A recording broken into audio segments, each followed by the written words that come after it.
My mother kept a journal about how to destroy my reputation. I'm staring at my mother's handwriting, and my hands won't stop shaking. Entry number 47, March 15, 2023. Asterisk called David's mother today. Mentioned how worried I am about Sarah's mood swings and how she's been acting erratic since the engagement. Suggested maybe David should reconsider before it's too late. Linda seemed very concerned. Should follow up next week, asterisk.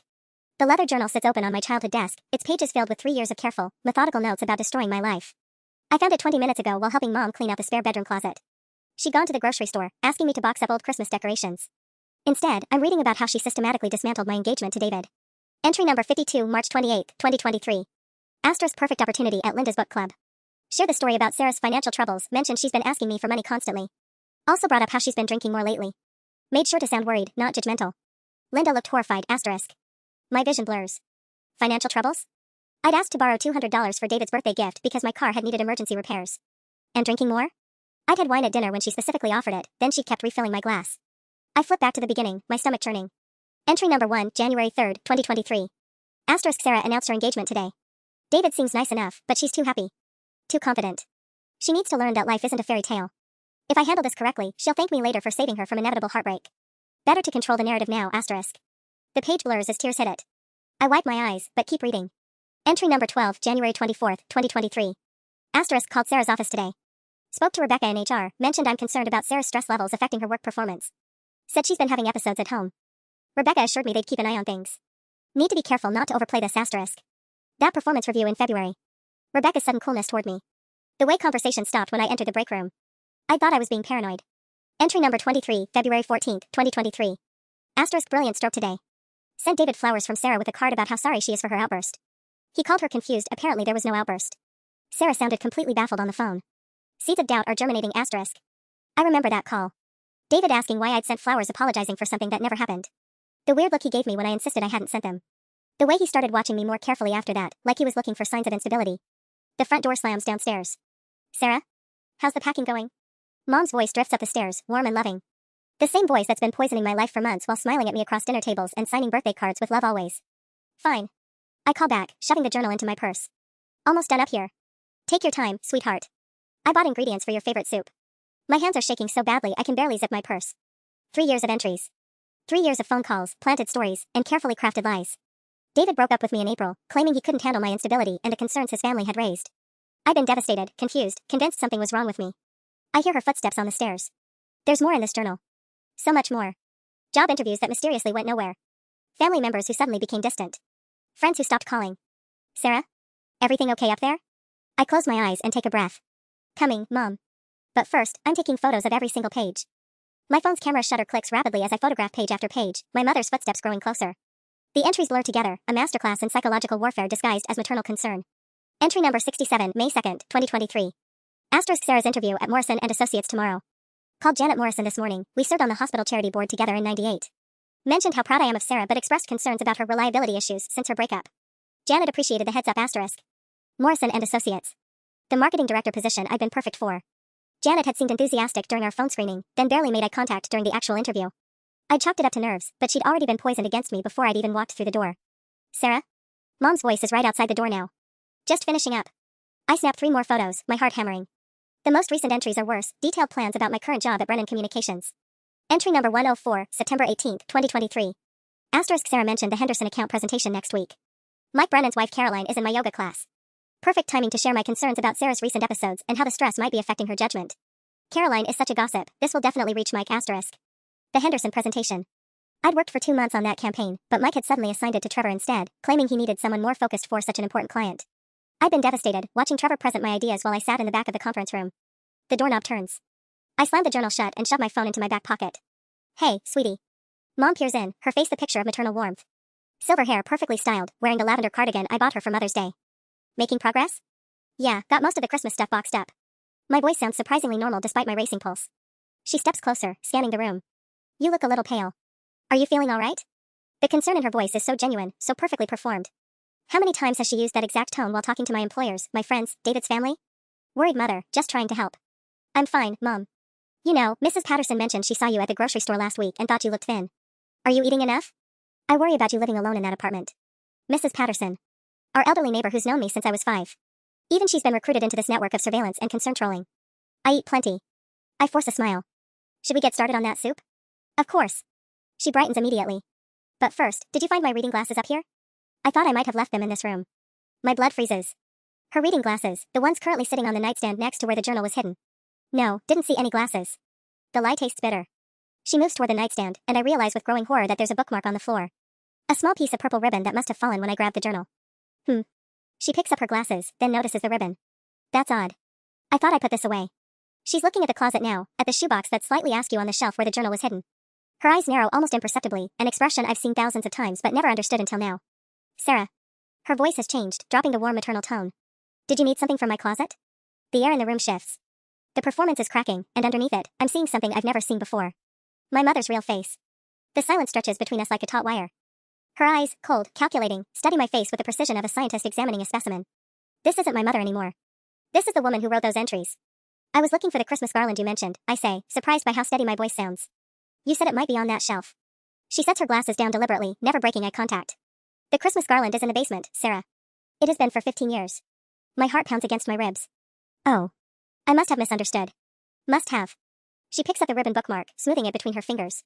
This is from my private journal. The one I use for personal reflections. Personal reflections. As if documenting my destruction is just casual introspection.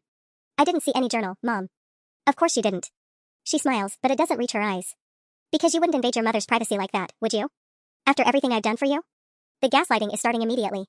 Even caught red-handed, she's trying to make me doubt myself, make me the villain for discovering her betrayal. Everything you've done for me, I repeat slowly. Like what, exactly? Like protecting you from making terrible mistakes. She sits down on the bed, patting the space beside her. Sit, sweetheart. We should talk. I remain standing, every instinct screaming at me to run. The journal in my purse feels like it weighs 1,000 pounds.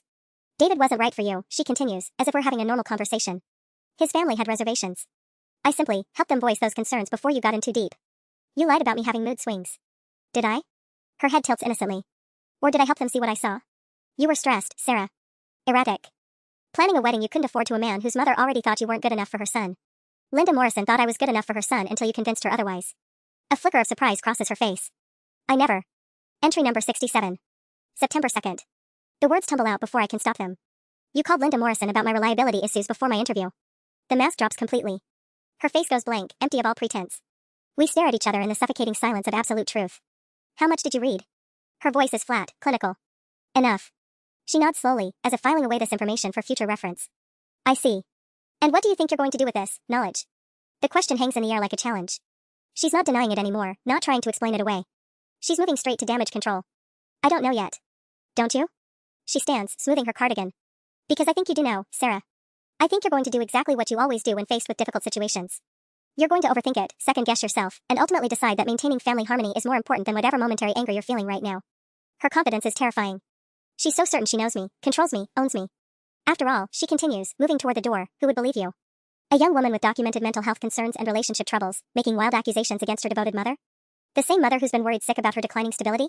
She pauses in the doorway, looking back with something that might almost be pity. The soup will be ready in an hour. Try to work up an appetite, sweetheart. You really are looking thin. The door closes behind her with a soft click, leaving me alone with the weight of 3 years' worth of evidence and the crushing realization that she's been preparing for this moment all along. I sit on my childhood bed for 10 minutes after she leaves, staring at the closed door and trying to process what just happened. She knows I know. Worse, she's not scared. She's already 3 steps ahead, painting me as the unstable daughter having a breakdown. My phone buzzes with a text from David. Hey, weird question, but did your mom just call me? My blood turns to ice. I type back with shaking fingers. What did she say? Asterisk something about you going through her personal things and making accusations? She sounded really worried about you. Said you've been acting paranoid lately, asterisk. The phone slips from my hands. She's already starting her counter-campaign. How many people is she calling right now? My boss Mike? My remaining friends? My cousin Jessica who I was supposed to have lunch with tomorrow? I force myself to scroll through the photos I took, looking for the most damaging entries. There, entry number 89 from July. Asterisk Sarah's friendship with Rachel is becoming problematic. Rachel encourages too much independence. Called Rachel's mother today about the concerning changes I've noticed in Sarah since they've been spending more time together. Suggested maybe some distance would be healthy, asterisk. Rachel. My best friend since college who suddenly became too busy to hang out in August. When I'd asked what was wrong, she'd mumbled something about needing space and family drama. I'd assumed I'd done something wrong, spent weeks analyzing every conversation we'd had. I scroll to another photo. Entry number 95, August 3rd, 2023. Asterisk Sarah's therapist Dr. Williams seems to be undoing months of progress. Sarah mentioned feeling more confident lately and questioning whether some of her problems might be external factors. Need to address this. Call DR. Williams' office, scheduled appointment as concerned parent.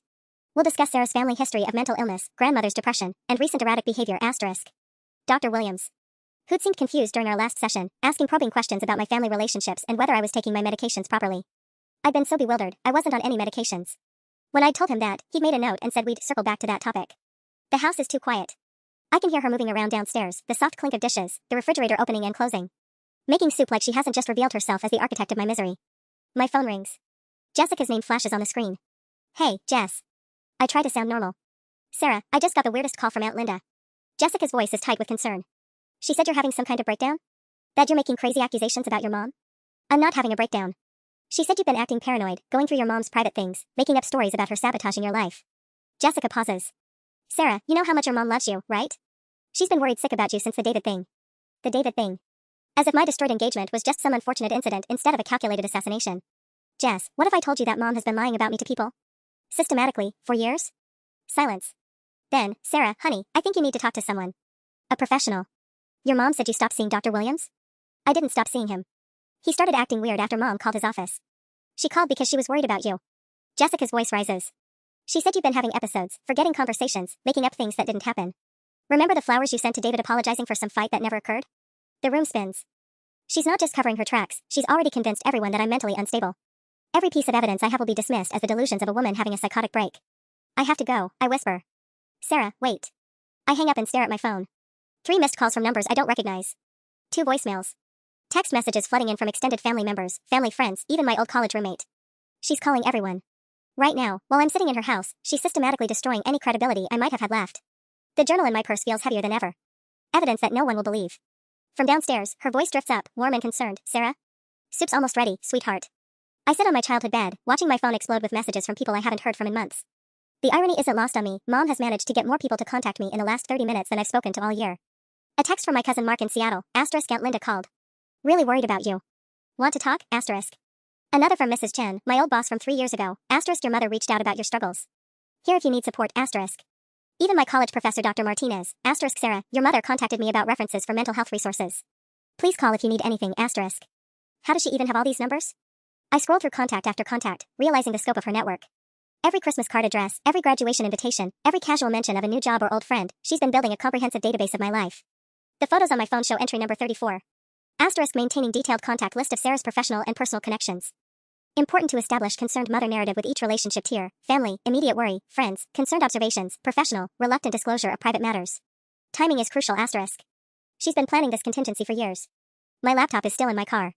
I could leave right now, drive home, and start uploading these photos everywhere. Facebook, Instagram, email blasts to everyone she's contacted. But even as I think it, I know how it would look. Unhinged daughter posting evidence of her mother's elaborate conspiracy against her. The same daughter who's been having mysterious mood swings and reliability issues and episodes. A new text, this one from Trevor at work. K, Mike wants to see you first thing Monday. Your mom called the office, said there's been a family emergency affecting your mental health. Hope you're okay. My job. She's going after my job now. I creep to the window and peer down at the driveway. Her car is there, but I can see her pacing in the backyard, phone pressed to her ear. Even from 2 stories up, I can read her body language, urgent, concerned, performing distress for whoever she's talking to. The bedroom door is still closed. I could sneak downstairs, grab my purse from wherever she might have moved it, and leave. But what if she's already called the police? What if she's telling people I'm having a psychotic break, that I've threatened her, that I'm dangerous? Entry number 78, June 12, 2023. If Sarah ever discovers the documentation, important to establish threat narrative immediately. Her increasingly erratic behavior and paranoid accusations will seem like natural escalation. Have researched involuntary psychiatric holds. Dr. Williams would likely support intervention if presented with proper evidence of mental health crisis. Dr. Williams. Her ally now, not mine. Ready to commit me if she plays her cards right. My hands shake as I screenshot the entry. Involuntary psychiatric hold. She's already researched how to have me locked up. Another text from David. Your mom is really scared, Sarah. She said you were making threats? This isn't like you. Threats. When did I make threats? In her version of events, apparently I'm not just unstable, I'm dangerous. I hear the back door close, her footsteps in the kitchen. The house smells like chicken soup, homey and warm. Like childhood sick days and maternal care. Sarah. Her voice floats upstairs, perfectly calibrated concern. I spoke to Dr. Williams. He has an opening tomorrow morning. I think it would be good for you to talk to someone about what you're going through. An appointment I didn't make, with a therapist who already thinks I'm delusional, scheduled by the woman who's orchestrating my destruction. I also called Aunt Margaret, she continues. She's driving up from Portland tomorrow. Family support is so important during times like this. Aunt Margaret. Mom's sister, who's always thought I was dramatic and attention-seeking. Another witness to my breakdown, another voice to confirm that poor Linda is dealing with her unstable daughter as best she can. My phone buzzes. This is Officer Johnson with Portland PD. Your mother requested a wellness check. Can you give me a call when you get this message? Asterisk. Police. She's called the fucking police. I'm trapped in this house, in this room, in this perfectly constructed narrative where I'm the crazy daughter who needs help, and she's the devoted mother trying to save me. From downstairs, Sarah, honey? Your soup is getting cold. I stare at the police officer's text message, my entire body going cold. She's escalating faster than I anticipated. In the span of an hour, she's contacted dozens of people and now law enforcement. This isn't damage control, this is a full-scale offensive. My phone rings. The caller ID shows Portland PD. I let it go to voicemail, but immediately see another text from Officer Johnson, asterisk Sarah, we need to verify your safety. Your mother is very concerned. Please respond within the next 30 minutes or we'll need to conduct a physical wellness check, asterisk. 30 minutes. She's given me 30 minutes before police show up at this house to evaluate my mental state. And I'm sitting here with stolen photos of her journal, looking exactly like the paranoid daughter she's described to everyone. Sarah? Her voice is closer now, right at the bottom of the stairs.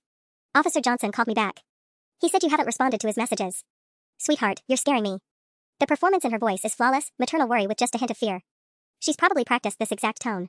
I scroll frantically through the photos on my phone, looking for anything that might help me. There, entry number 112, from just 2 weeks ago. Asterisk Dr. Williams confirmed that involuntary commitment requires evidence of immediate danger to self or others. Sarah's paranoid delusions about family sabotage, combined with increasingly erratic behavior, should provide sufficient justification. Officer Johnson, Margaret's son-in-law, understands the situation and will prioritize family safety, asterisk. Officer Johnson is related to Aunt Margaret. The cop asking me to call isn't some random wellness check, he's family, already briefed on my supposed mental health crisis. She's been setting this up for weeks. My hands tremble as I take screenshots of 3 more entries detailing her research into psychiatric holds, her conversations with Dr. Williams about Mike's deteriorating condition, and her careful documentation of Mike concerning behaviors over the past month. Behaviors like asking my landlord about getting a deadbolt installed after my apartment was broken into. She'd spun that into paranoid security obsessions. Or when I'd mentioned feeling like people at work were treating me differently, which she reported to Dr. Williams as persecution delusions. Every normal response to her sabotage has been weaponized as evidence of mental illness. Sarah, I'm coming up. Her footsteps on the stairs are measured, careful. We need to talk before Officer Johnson gets here. Gets here. Not calls back, gets here. She's already arranged for him to come to the house. I shove my phone into my pocket and stand, looking around the room desperately. The window overlooks the front yard, but it's a 15-foot drop to concrete. The only exit is past her. She appears in the doorway, and her expression stops me cold. Gone is any pretense of maternal warmth. Her face is calm, almost serene. She looks like someone who's finally stopped pretending. Sit down, Sarah. I think I'll stand. Sit. Down. Her voice carries an authority I've never heard before.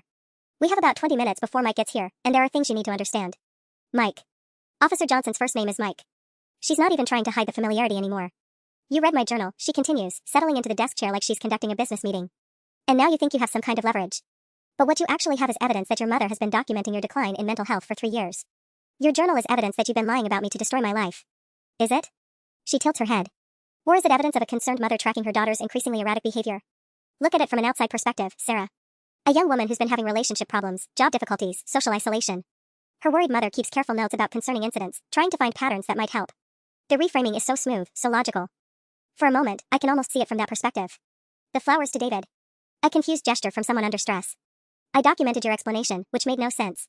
You sent them yourself. Prove it. The 2 words hit me like a physical blow. She's right. Every piece of evidence I have can be interpreted as a mother documenting her daughter's breakdown. Without external corroboration, without proof of her actions rather than just her observations, the journal reads like a medical record. Your move, sweetheart, she says, checking her watch. 17 minutes. I stare at her calm, calculating face and realize she's made one critical mistake. She's so confident in her control, so certain of her victory, that she's forgotten I've always been good at thinking on my feet. It's what made me successful in marketing before she systematically destroyed my career. You're right, I say, sitting down on the bed. I can't prove you sent those flowers. Her smile is triumphant. Finally, some sense. But I can prove something else. I pull out my phone, opening the voice memo app. I've been recording this conversation. The smile falters slightly. Sarah. Involuntary psychiatric hold. Dr. Williams is your ally. Officer Johnson being Aunt Margaret's son-in-law. I hit play, and her own voice fills the room. Asterisk, Mike gets here. There are things you need to understand. Asterisk. Her face goes white. You can't. Entry number 112, Mom. You documented your research into having me committed. You wrote about Officer Johnson understanding this situation. That's conspiracy, at minimum. Maybe even criminal fraud. I'm making this up as I go, but her panic tells me I'm on the right track. Delete that recording. Or what? You'll have me committed for refusing? I stand up, phone in hand. Because that recording is already uploaded to cloud storage. Along with photos of every page of your journal. It's a lie, I barely manage the photos, let alone uploading them anywhere, but her face tells me she believes it. 15 minutes until Officer Johnson arrives, I continue. Here's what's going to happen. You're going to call him back and tell him this was all a misunderstanding. Family stress, nothing more. Then you're going to call Dr. Williams and cancel tomorrow's appointment. Sarah, you don't understand the consequences. The consequences of what? You losing control? I move toward the door. You made one mistake, Mom. You got so excited about explaining your system that you confessed to conspiracy and fraud on tape. How do you think that's going to play with Mike Johnson? Think his loyalty to Aunt Margaret extends to covering up felonies? She's fully panicking now, the mask completely shattered. You're sick, Sarah. You need help. Everything I did was to protect you from yourself. Protect me by destroying my engagement? My career? My friendships? I laugh, and the sound is bitter even to my own ears. You isolated me so completely that when I found evidence of what you'd done, I had no one left to turn to. Except you forgot one thing. What? I still have skills. 3 years of sabotage didn't change the fact that I'm good at reading people, good at strategy, good at finding leverage. I hold up my phone. And I just found mine. My phone buzzes with another text from Officer Johnson, ETA 10 minutes. 9 minutes to make those calls, Mom.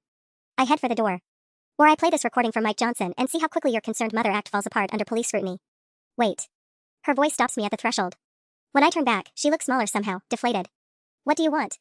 I want my life back. The words come out stronger than I feel. I want you to call everyone you contacted today and tell them you overreacted, that I'm fine. I want you to write letters to David's family, to Morrison and Associates, to every employer you poisoned against me, explaining that your concerns were unfounded. That's impossible. No one would believe. Then you'll have to be very creative about how you phrase it, won't you? You've had 3 years of practice crafting believable lies.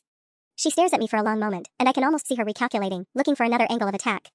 And if I refuse? Then Officer Johnson gets to hear some very interesting recordings about police corruption and conspiracy to commit fraud. I wonder how his superiors would feel about family members using their badge to facilitate false psychiatric commitments. Her phone rings. The caller ID shows Mike Johnson. Answer it, I say. And choose your words very carefully. She stares at the ringing phone for 3 rings before answering. Hi, Mike. Her voice is shakier than I've ever heard it. Actually, I think there's been a misunderstanding. I can hear Officer Johnson's voice through the speaker, though I can't make out words. Mom's eyes never leave mine as she responds. No, Sarah's fine. We just had a little family disagreement, you know how it is. She forces a laugh that sounds brittle. I may have overreacted when I called earlier. More talking from Johnson's end. Mom's face grows paler. Yes, I understand you're already en route, but it's really not necessary anymore. We've talked things through. A pause. No, she's not a danger to herself or anyone else. I was just worried mother syndrome, you know? I hold up my phone, finger hovering over the play button of the recording. She sees the gesture and her voice becomes more insistent. Mike, I'm calling this off. Officially. There's no emergency here. Another pause, longer this time. I understand protocol, but as the person who initiated the wellness check, I'm formally withdrawing the request. When she hangs up, her hands are visibly shaking. He's still coming, she says quietly. Protocol requires completion of initiated wellness checks, even if the reporting party withdraws the request. My stomach drops. What does that mean? It means you have about 6 minutes to decide if you want to explain to a police officer why you're in possession of your mother's stolen private journal and making threats based on its contents. The tables are turning again. Even with the recording, I'm still the daughter who broke into her mother's private things and is now making demands. Officer Johnson doesn't know about the sabotage, doesn't know about the systematic destruction of my life. All he'll see is an unstable woman threatening her worried mother. But you confessed on recording. Did I? Her confidence is returning. I confirmed some family connections and acknowledged that I've been documenting your behavior. Nothing illegal about either of those things. She stands up, smoothing her cardigan again. The calculated composure is sliding back into place. Here's what's going to happen, Sarah. You're going to give me that phone, and we're going to delete those photos and recordings together. Then we're going to go downstairs and have a normal conversation with Officer Johnson about how family stress got a bit overwhelming today, but everything's fine now. No. The alternative is explaining to Mike why you broke into my bedroom, stole my personal property, and are now attempting to blackmail me with fabricated evidence of some imaginary conspiracy. My mind races. She's right about how this looks. Even with the journal entries, even with the recording, I'm still just the troubled daughter who violated her mother's privacy and is making wild accusations. You have 4 minutes, she continues. 4 minutes to decide if you want to salvage what's left of your reputation, or if you want to hand Mike Johnson conclusive proof that you're exactly as unstable as I've been telling everyone. The recording on my phone suddenly feels less like evidence and more like a confession of my own crimes. Breaking and entering. Theft. Attempted blackmail. Outside, I hear a car pulling into the driveway. Time's up, sweetheart, Mom says, and her smile is back to its familiar warmth. Officer Johnson is here. What's it going to be? I look at my phone, at the photos that could save me or destroy me, at the recording that proves everything and nothing. 3 years of systematic sabotage, and she's still 3 steps ahead. The doorbell rings downstairs. The doorbell rings again, longer this time. Officer Johnson's voice carries through the door. Mrs. Chen?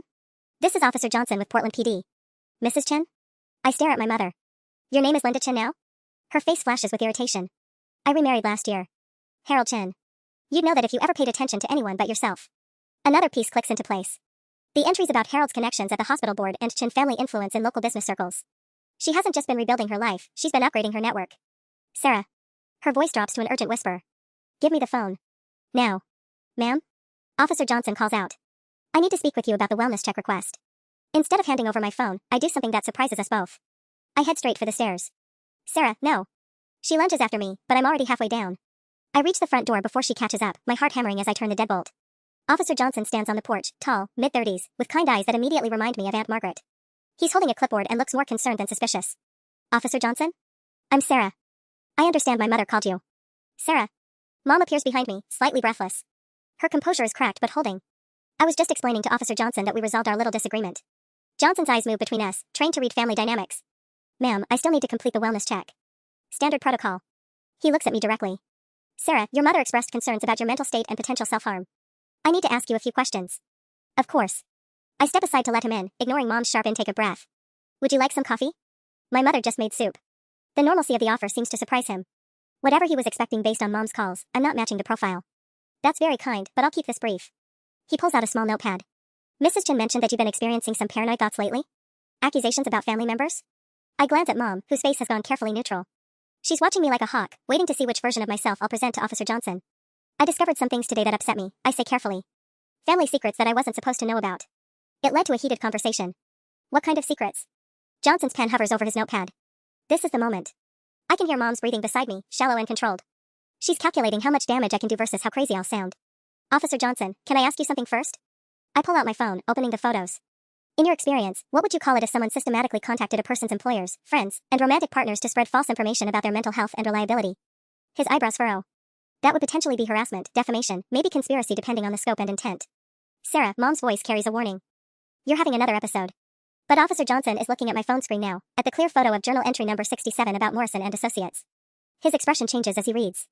Ma'am, whose handwriting is this? Mine, Mom says quickly. I've been keeping notes about Sarah's concerning behaviors. For her doctors.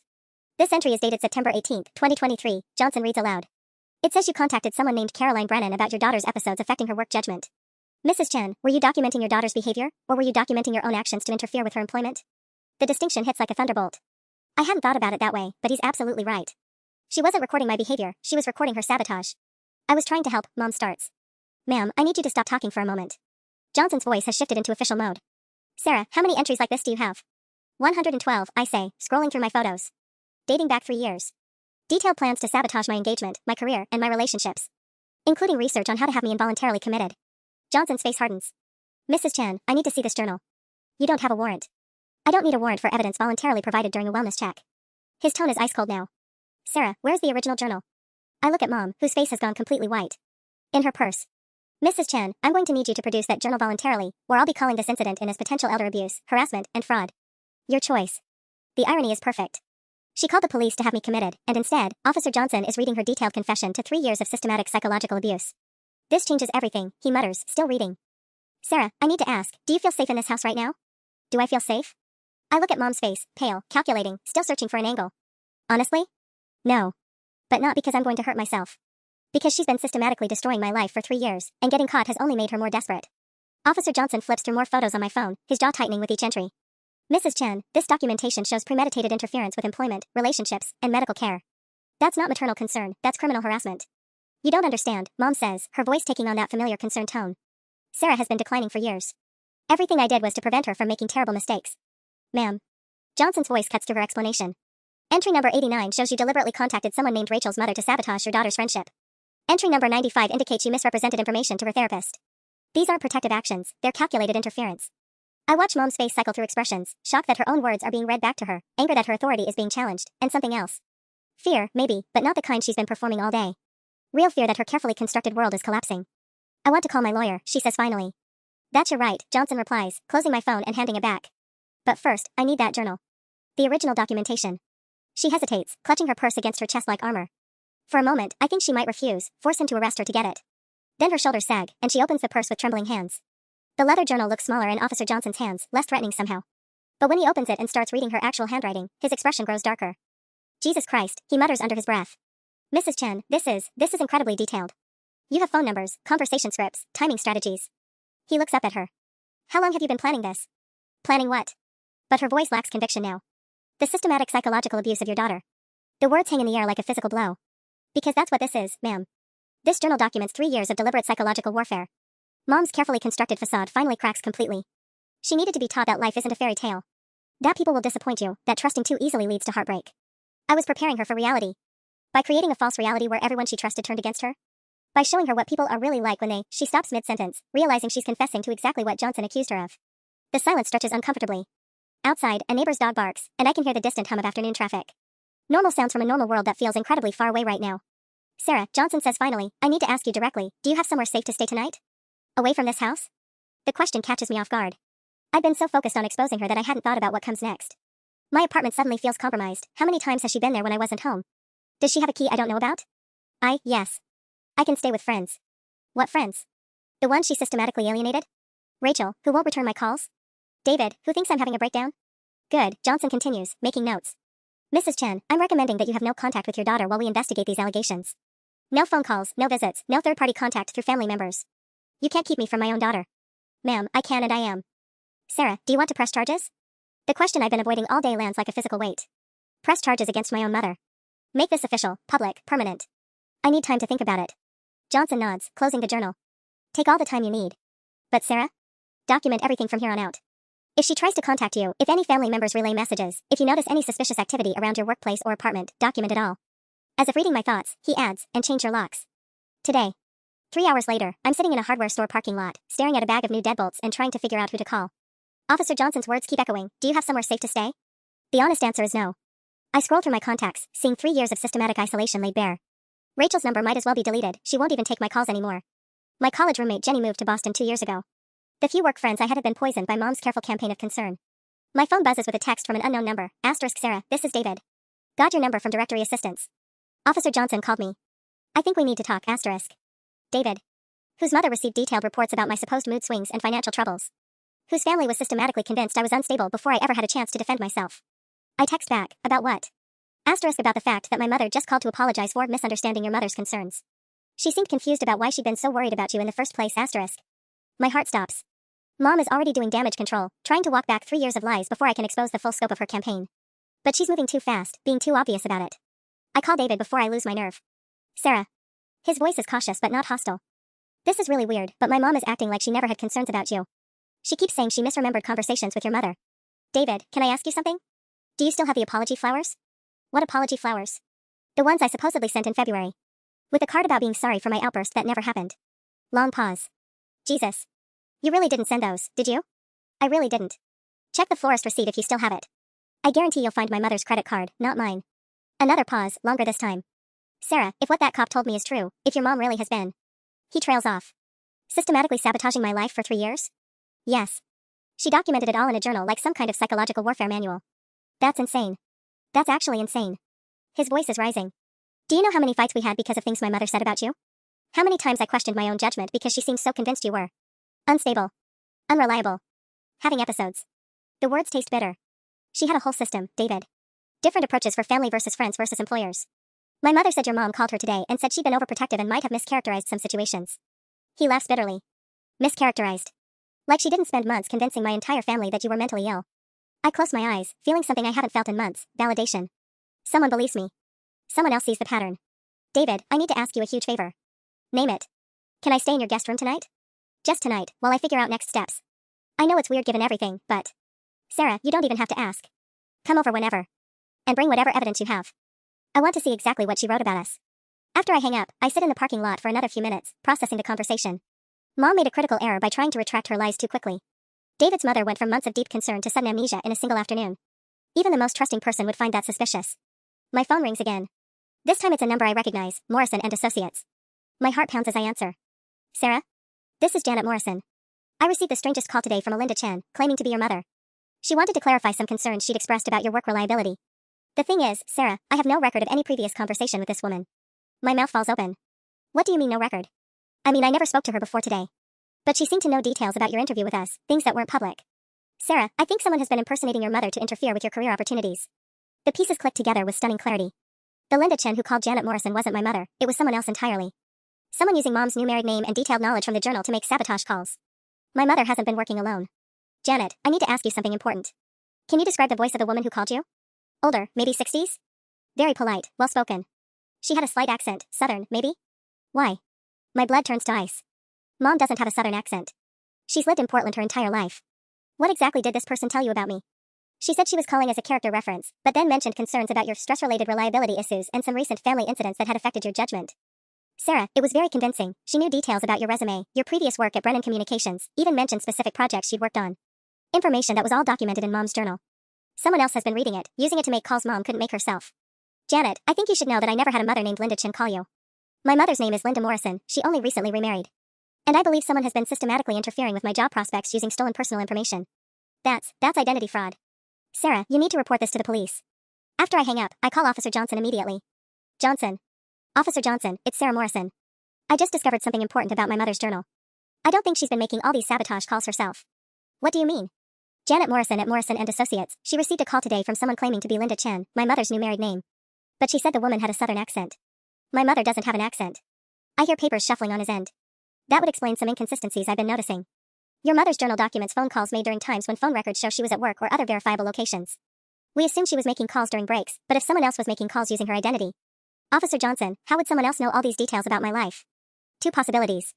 Either your mother has been sharing information with an accomplice, or someone else has had access to her journal over the past 3 years. The implication hits me like a physical blow. Harold. Her new husband. We'll need to look into Harold Chen's background and phone records. Sarah, this potentially elevates the charges from harassment to identity fraud and conspiracy. Where are you right now? Hardware store parking lot. I was buying new locks for my apartment. Good. But don't go to your apartment alone tonight. This situation just became significantly more complex. I'm about to respond when my phone beeps with another call. The caller ID shows Harold Chen. Officer Johnson, he's calling me right now. Don't answer it. Let it go to voicemail, then call me back immediately after you listen to the message. My hands shake as I decline the call and wait for the voicemail notification. When I play it back, the voice is unfamiliar, gravelly, older, with just a hint of the southern accent Janet Morrison described. Sarah, this is Harold, your mother's husband. Linda is very upset about today's misunderstanding with the police. She's asked me to reach out and see if we can resolve this family matter privately. There are some things you don't understand about your mother's health situation that might explain her recent behavior. Call me back when you get this message. I think we can work something out that benefits everyone. The message is perfectly crafted, reasonable, conciliatory, with just enough mysterious information to make me curious. But underlying it is a threat, call me back, or things might get worse for you. I immediately call Officer Johnson back. He's trying to arrange a private meeting, I tell him after playing the voicemail. Says there are things I don't understand about mom's health situation. Classic manipulation tactic. Create urgency, suggest secret information, offer a solution that requires you to isolate yourself with them. Johnson's voice is grim. Sarah, under no circumstances should you meet with Harold Chen or your mother without police presence. What do you think he meant about her health situation? Probably nothing. But Sarah, I need you to understand something. If Harold has been making calls using your mother's identity, then this conspiracy has been much more sophisticated than we initially thought. Your mother provided the information and documentation, but Harold may have been the primary actor in destroying your relationships and career opportunities. The scope of the betrayal expands in my mind like ripples in water. Not just my mother, but a stepfather I barely know, working together for 3 years to systematically dismantle my life. Why? The word comes out as barely a whisper. Why would they do this? That's what we need to find out. But first, we need to keep you safe. I'm driving to David's house when my phone explodes with notifications. Text after text, all from numbers I don't recognize. Asterisk, this is Patricia from your building management. Your mother called about a gas leak in Unit 4B. We need to inspect your apartment immediately. Asterisk. Asterisk, Sarah, this is Dr. Martinez from Portland General. Your emergency contact Linda Chen called about scheduling your psychiatric evaluation. Please call back to confirm your Friday appointment. Asterisk. Asterisk, Ms. Morrison, this is Westfield Credit Union. Your mother reported suspicious activity on your accounts. We've temporarily frozen your cards as a precaution. Asterisk. My hands start shaking so badly I have to pull over. They're not just doing damage control, they're launching a full offensive. In the 30 minutes since Harold's voicemail, they've contacted my landlord, a hospital I've never been to, and somehow gained access to information about my bank accounts. I call Officer Johnson with trembling fingers. They're calling everyone, I say before he can even say hello. My building management, some hospital, my bank. They're claiming gas leaks and psychiatric emergencies and... Sarah, slow down. Where are you right now? Pulled over on Burnside, about 10 minutes from David's house. Don't go to David's. Don't go home. They're trying to force you into a controlled situation. His voice is sharp with urgency. Harold Chen has been very busy in the last half hour. We intercepted 3 more calls, one to your employer claiming you've been hospitalized, one to your landlord about an emergency family intervention, and one to David's workplace suggesting he's harboring someone who's having a mental health crisis. The web keeps expanding. They're not just targeting me anymore, they're targeting anyone who might help me. Officer Johnson, how are they getting all this information so quickly? That's what's bothering me. This level of detailed personal information, your bank, your landlord, your employer's direct numbers, even David's workplace, suggests they've been compiling this data for a lot longer than 3 years. A new text comes through, this one from Rachel, asterisk Sarah, your stepfather Harold just called me. He said your mom is in the hospital and you've been missing for 6 hours? I'm really worried. Call me, asterisk. Rachel. Who hasn't spoken to me in months because of mom's manipulation. Now Harold is using a fake medical emergency to draw her back into their web of lies. They just contacted Rachel, I tell Johnson. Claiming my mother is hospitalized and I'm missing. Jesus. Sarah, I need you to listen to me very carefully. Drive to the police station immediately. Don't go home, don't go to David's, don't try to meet with any friends or family. We're dealing with what appears to be a coordinated campaign of fraud and harassment that goes far beyond what we initially discovered. But if Rachel thinks mom is in the hospital, I'll have a unit sent to check on your mother's actual whereabouts. If she's not hospitalized, then Harold is committing fraud by impersonating medical personnel. As I'm turning around to head to the police station, my phone rings. The caller ID shows Portland General Hospital. This is Sarah Morrison. Ms. Morrison, this is Dr. Patricia Wong at Portland General. Your emergency contact Harold Chen called to report that you're experiencing a psychiatric emergency and may be a danger to yourself or others. He's requested an involuntary psychiatric hold and is currently en route with your mother to initiate the paperwork. The world tilts sideways. They're actually doing it, using the research Mom documented in entry number 112 to have me committed. Dr. Wong, I need you to understand that Harold Chen is not my emergency contact, and I am not having a psychiatric emergency. I'm currently working with Portland Police on a case involving identity fraud and harassment. Silence on the other end. Then, Ms. Morrison, Mr. Chen provided detailed medical history and documentation of concerning incidents over the past several months. He has legal documentation showing power of attorney for medical decisions. Power of attorney. When did Harold get power of attorney over my medical decisions? Dr. Wong, I'm 28 years old and mentally competent. Harold Chen has no legal authority over my medical care. I need to speak to hospital administration immediately. Ma'am, if you're having a psychiatric episode, you may not be aware of legal arrangements your family has made on your behalf. I hang up and immediately call Officer Johnson back.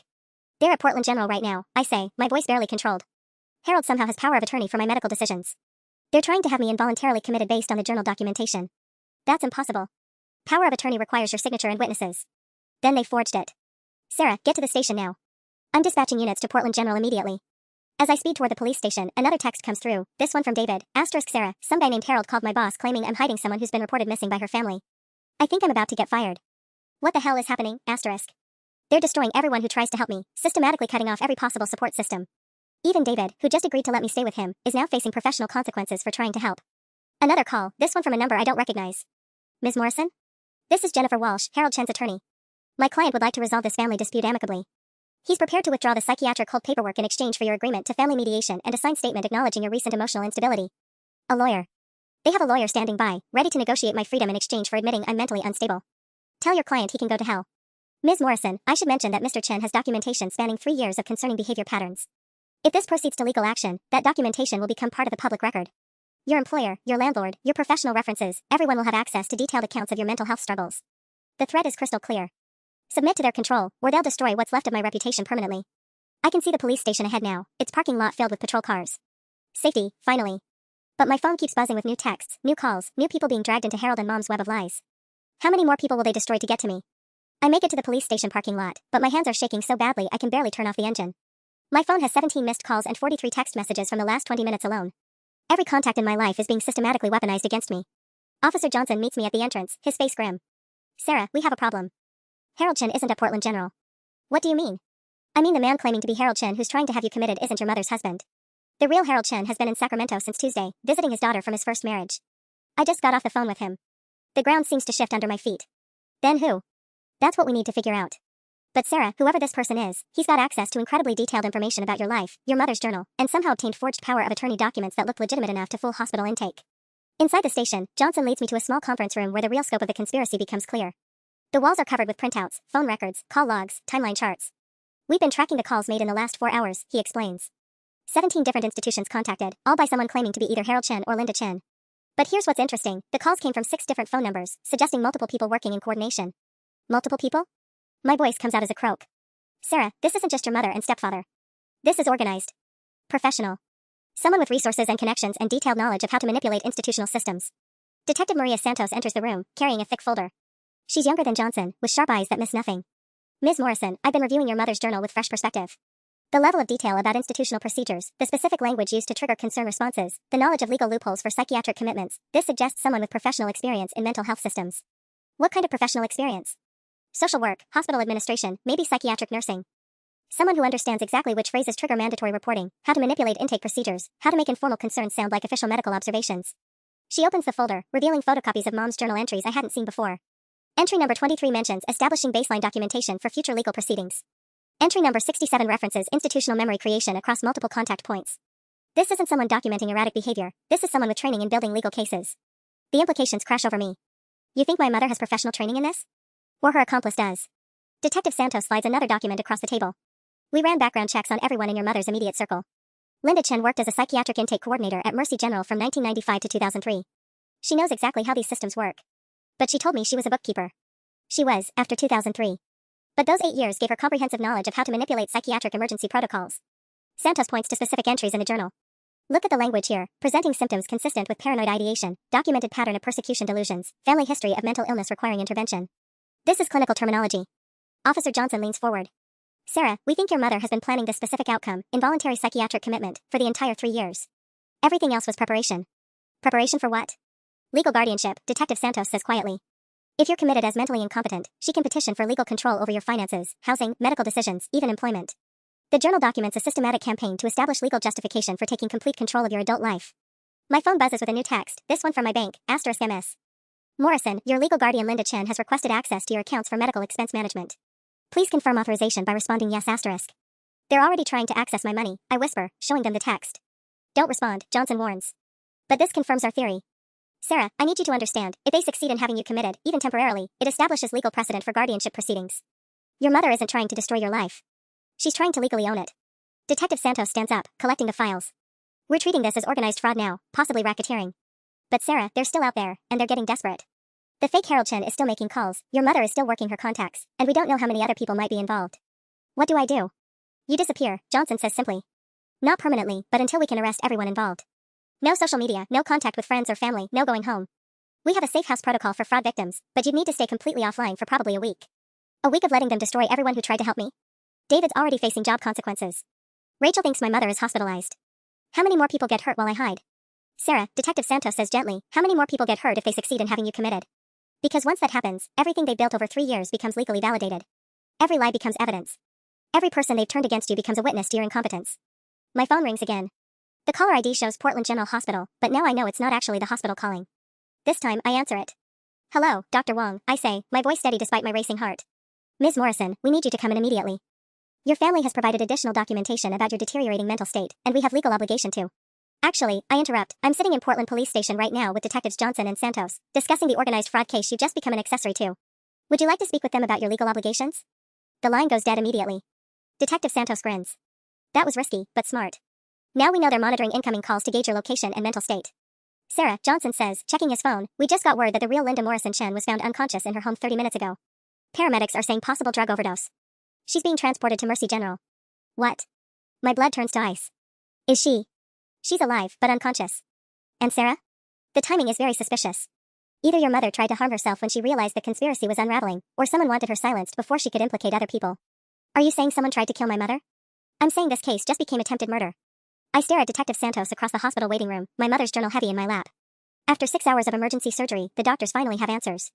The blood work came back, Santos says, sliding a lab report across the table. Your mother was drugged with a veterinary sedative called acepromazine.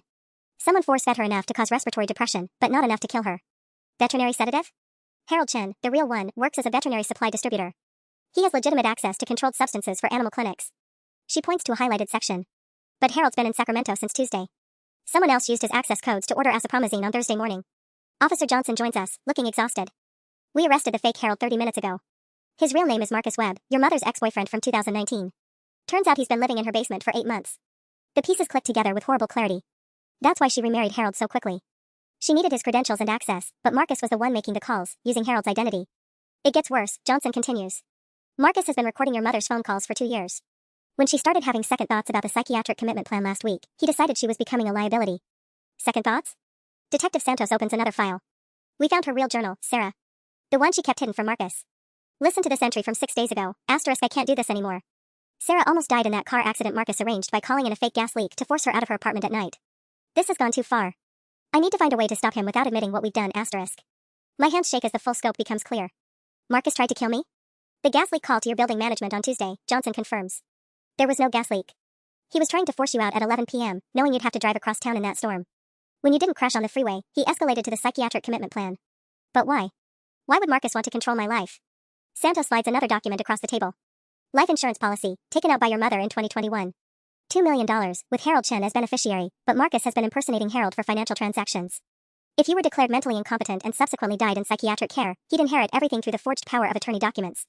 The hospital room door opens, and my mother appears, supported by a nurse. She looks 20 years older than yesterday, her face gray and drawn. Sarah, she whispers, sitting heavily in the chair beside me. I tried to stop him. When I realized he was planning to hurt you, I tried to call the police, but he caught me. Mom. The word feels strange after everything. Why did you start this? Her eyes fill with tears.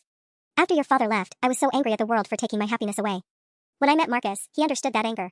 He convinced me that preventing your happiness was protecting you from the same heartbreak. 3 years, Mom. 3 years of systematic sabotage. I know. She reaches for my hand tentatively. I wrote down everything because part of me knew it was wrong, knew someday I'd need to make it right. But Marcus kept pushing for more, kept saying we needed permanent solutions. When he started talking about accidents and inheritance money, I realized I'd created a monster. Detective Santos checks her phone. Marcus just confessed to 17 counts of fraud, attempted murder, and conspiracy. He'll be in prison for the next 30 years minimum. What about Harold? I ask. The real Harold had no idea his identity was being used. He's actually been trying to reach your mother for weeks to warn her that someone was accessing his veterinary accounts. Johnson closes his notepad. He's filing for immediate divorce and moving back to Sacramento permanently. My mother squeezes my hand weakly. Sarah, I spent yesterday calling everyone Marcus contacted, telling them the truth. David, Rachel, your employers, Dr. Williams, everyone knows that the concerns about you were fabricated. Everyone? Janet Morrison from Morrison and Associates called this morning. She wants to schedule a new interview for next Monday. Mom's voice breaks slightly. Rachel is outside in the waiting room. She's been here for 4 hours, waiting to see if you're okay. Through the window, I can see Rachel pacing in the hallway, her face creased with worry that looks genuine for the first time in months. The journal contains enough evidence to clear your record completely, Detective Santos adds. Every lie, every manipulation, every sabotaged opportunity, it's all documented. Your reputation will be fully restored. I look at my mother, this broken woman who loved me so destructively that she nearly got me killed. What happens now? I ask. Now you get your life back, she says simply. And I spend whatever time I have left making sure everyone knows the truth. 6 months later, I'm sitting in my new office at Morrison and Associates, reviewing campaign strategies for the Henderson account, the same account I should have presented 2 years ago. Janet Morrison personally hired me as senior marketing director, and the sign-on bonus covered therapy, new locks, and a security system that actually works. Rachel stops by my desk with coffee, a daily ritual we've rebuilt slowly. Your mom called me yesterday, she says carefully. She wanted to know if you'd be willing to have lunch next Sunday. My relationship with my mother exists in a strange space now, not forgiven, but not completely severed. She's in therapy twice a week, working through the rage that nearly destroyed us both. I see her once a month, supervised meetings where we're slowly rebuilding something that might eventually resemble trust. Maybe, I tell Rachel. She's been doing the work to make amends. David and I aren't back together, too much damage for that, but we become friends again. He helped me move into my new apartment, one with a doorman and security cameras. We laugh sometimes about the absurdity of it all, how close we came to never discovering the truth. My phone buzzes with a text from Detective Santos, * Marcus web sentence today. 35 years, no possibility of parole. It's over, Sarah *. It's over. 3 years of systematic psychological warfare, ended with a leather journal and one woman finally finding the courage to admit the truth. I delete the text and get back to work, planning campaigns for clients who trust my judgment, in an office where my reputation is built on my actual performance rather than manufactured lies. For the first time in years, my life belongs to me again.